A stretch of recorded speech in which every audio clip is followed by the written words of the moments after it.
Yes, there's an actual tool in Photoshop that allows us to erase the background. No, we are not talking about any selections or masks. You'll be blown away to see how powerful, customizable, advanced, and easy to use this tool can be. Sometimes it's so accurate, it's just amazing. But why don't we use it? Why don't we talk about it so much? There is one major drawback this tool actually has. And today, we're going to see whether we can solve that drawback and make this tool one of the best tools to remove backgrounds in Photoshop. So without any further ado, let's get started.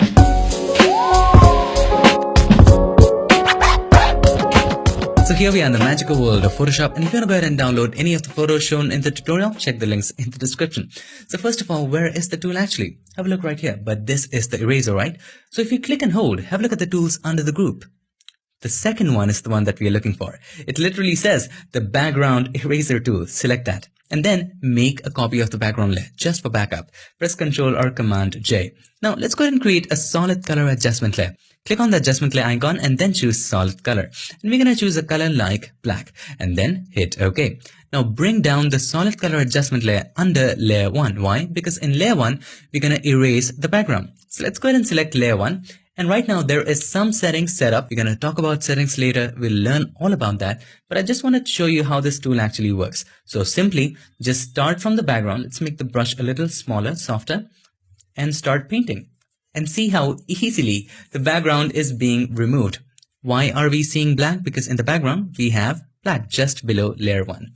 And we are erasing the background in layer 1. Simply just paint. And you're good to go.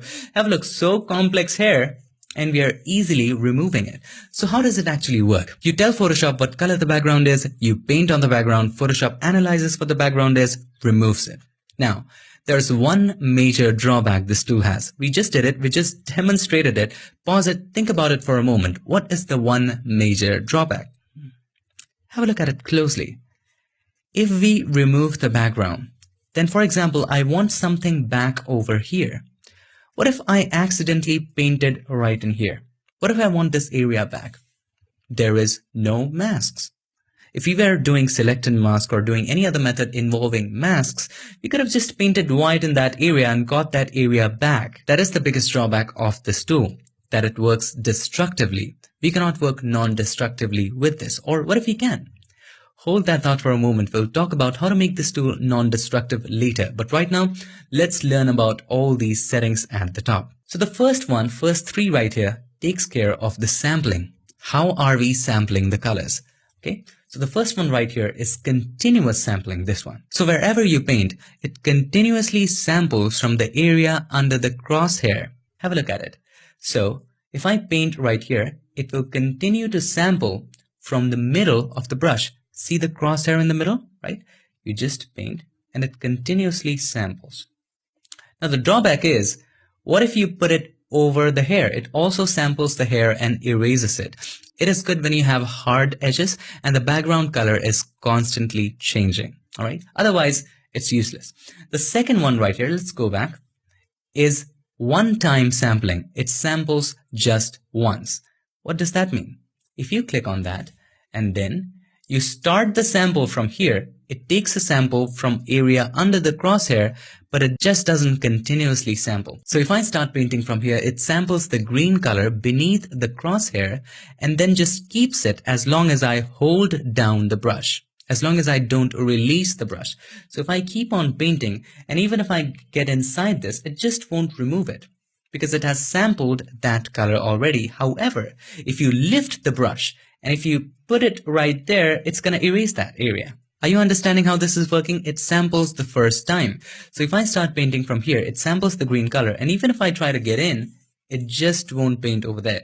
Have a look at this interesting thing. Her eyes are green, right? So if I start painting from here, it didn't remove anything, but have a look. It removed the eye area because that area was green. So it samples just once. Now the third one is background sampling. Have a look at it. Sampling background swatch. So whatever color is in the background swatch, that color will be erased. But that's not very useful. The first two are the ones that we're going to use all the time. Mostly the second one is my favorite. Now let's talk about limits. Have a look. It's right up there. So what is limits? The limit settings allow you to limit from where you can paint, as the name suggests. And to understand the concept, I have a couple examples for you. Keep in mind, concepts are the most important thing in Photoshop. Have a look at this example. For example, we want to remove the yellow and keep the red. Right now, the limits is set to discontiguous. Have a look at what it does. If I make the brush big enough and start painting right here, it removes the yellow even inside the bars, right? Let's paint right here. It removes the yellow even inside the red bars, okay? Now, let's go back. If I change this to contiguous and then start painting, it just doesn't go inside the bar. So in this case, when it's set to contiguous, it will only remove the pixels which are physically attached to the color that you are removing. Make sense? So if I'm removing this color, all the yellow pixels that were physically attached to it will be removed. However, have a look inside the bars. These are not physically attached to the yellow pixels outside the red bar. And that's why they were not removed. Similarly, if I make the brush a little smaller and paint inside right here, see, it's still not touching the other yellows. So that's what contiguous is. Now the next one is find edges. It's similar to contiguous, but it allows Photoshop to find where the edges are. It detects for the edges and it's kind of more accurate, keeps the edges a little sharp, but it's just like contiguous. So even if I paint right here, it's just like this. So the main difference you have to keep in mind is between contiguous and discontiguous. All right. Now let's talk about tolerance. Think about tolerance as how many colors you can tolerate. Doesn't make sense? Let's head over to example number 3, and to better understand tolerance, we will use the magic wand tool. And this is a simple gradient from green to yellow. Right now, the tolerance is 50, right? So if I click right here, a range of color is selected, right? Let's press Ctrl or Command D. If I set the tolerance to 0, and then when I click here, only that shade of green, only the exact same shade of green is selected. Press Ctrl or Command D. If I click here, the same thing happens. Only that exact shade of yellow is selected. Press Ctrl or Command D. Now if I increase the tolerance to say 20%, if I click here, the range has been increased, which means we are including more colors into the selection. Press Ctrl or Command D.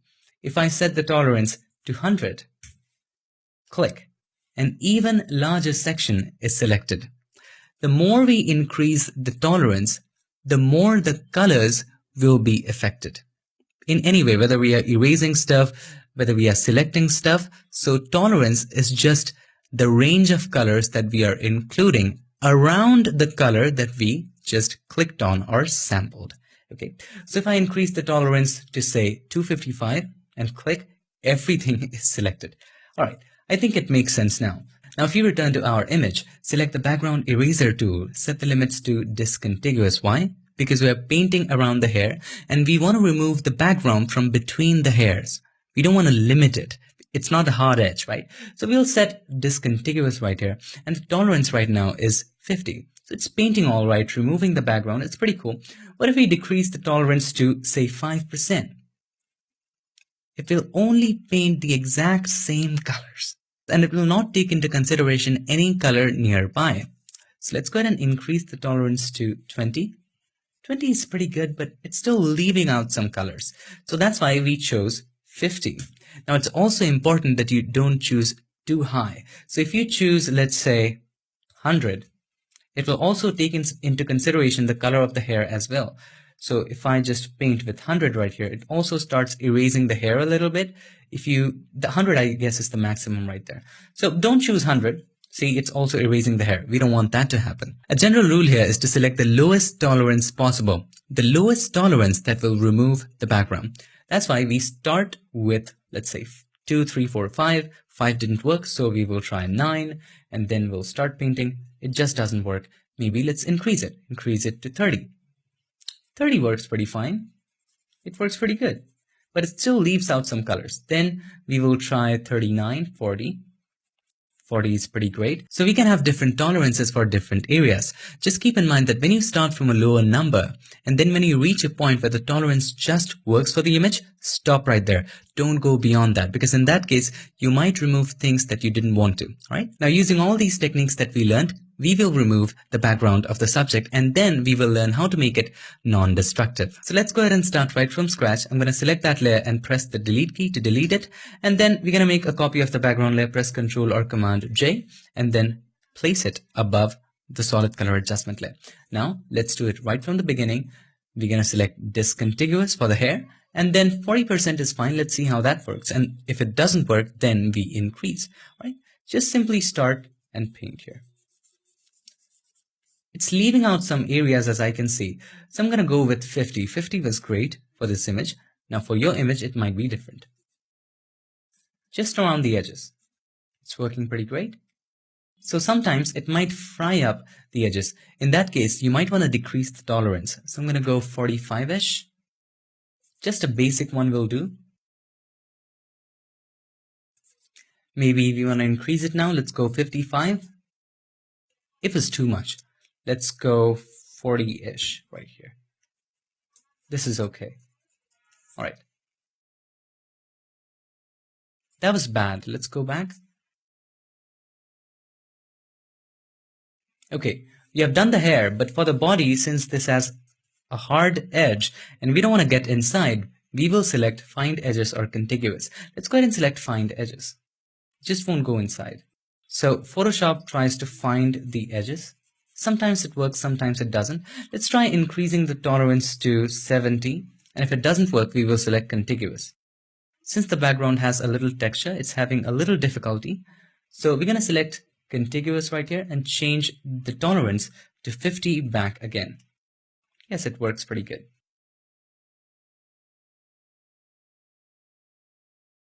From time to time, you might have to pick up the brush and then paint to be able to sample that color, right? So if we are continuing from here, it won't just paint right here. So we'll have to pick up and then again paint. This is good. This is easy.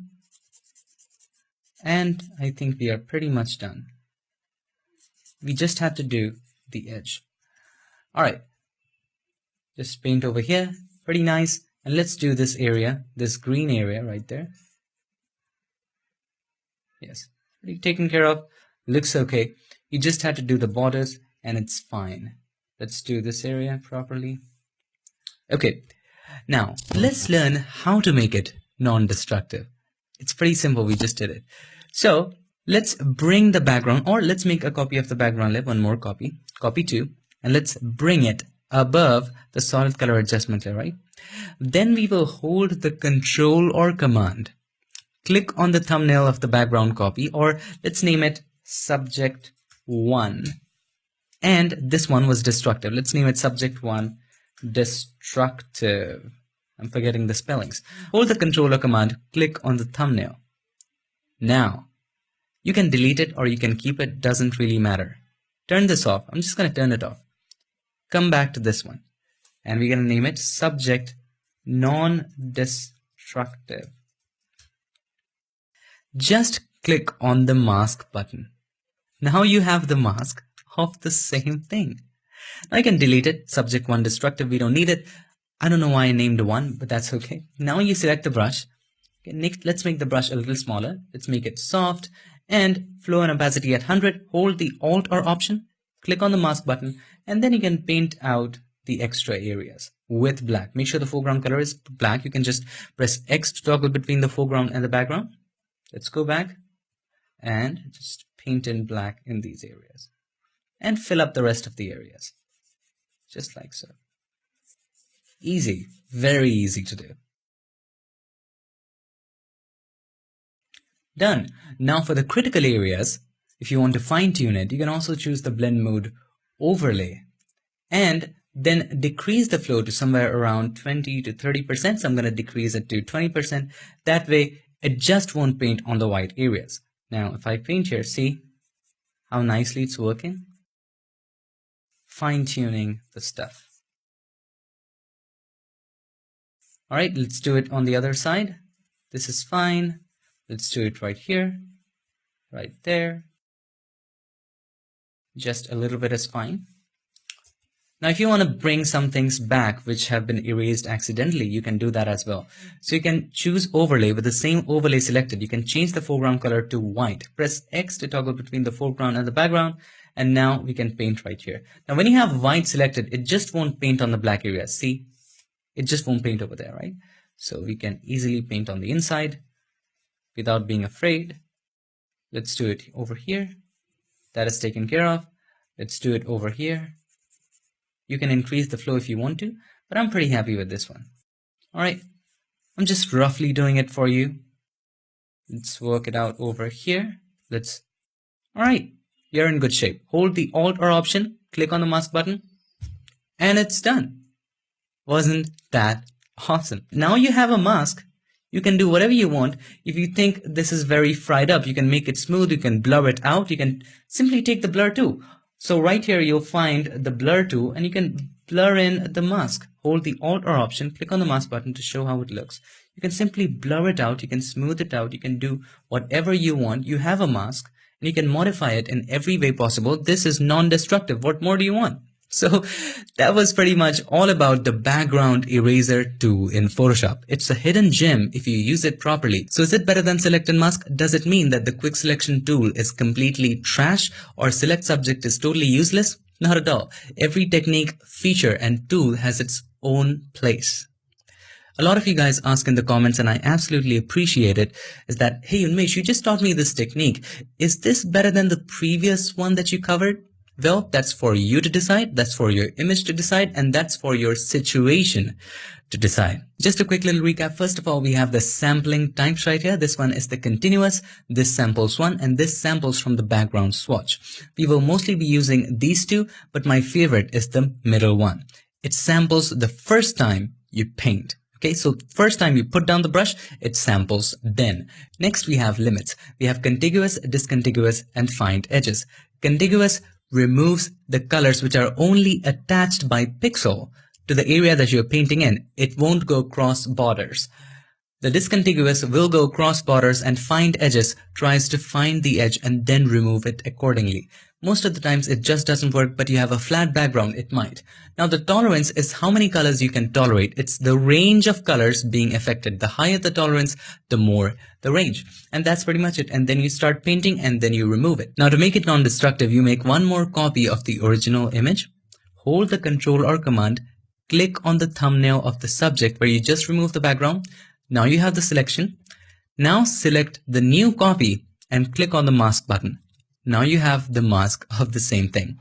So that's all for this video. Hope this video helped you, and if it did, make sure to give us a like, and also don't forget to subscribe, and not just subscribe, ring the bell so that you, my friend, don't miss any other feature, tip, trick or tutorial. I would like to take this moment to thank all these nice and amazing people for supporting this channel on Patreon and helping keep Piximperfect free for everybody forever. Thank you for all your support. Thank you for watching. I'll see you guys in my next one. Till then, stay tuned and make sure that you keep creating.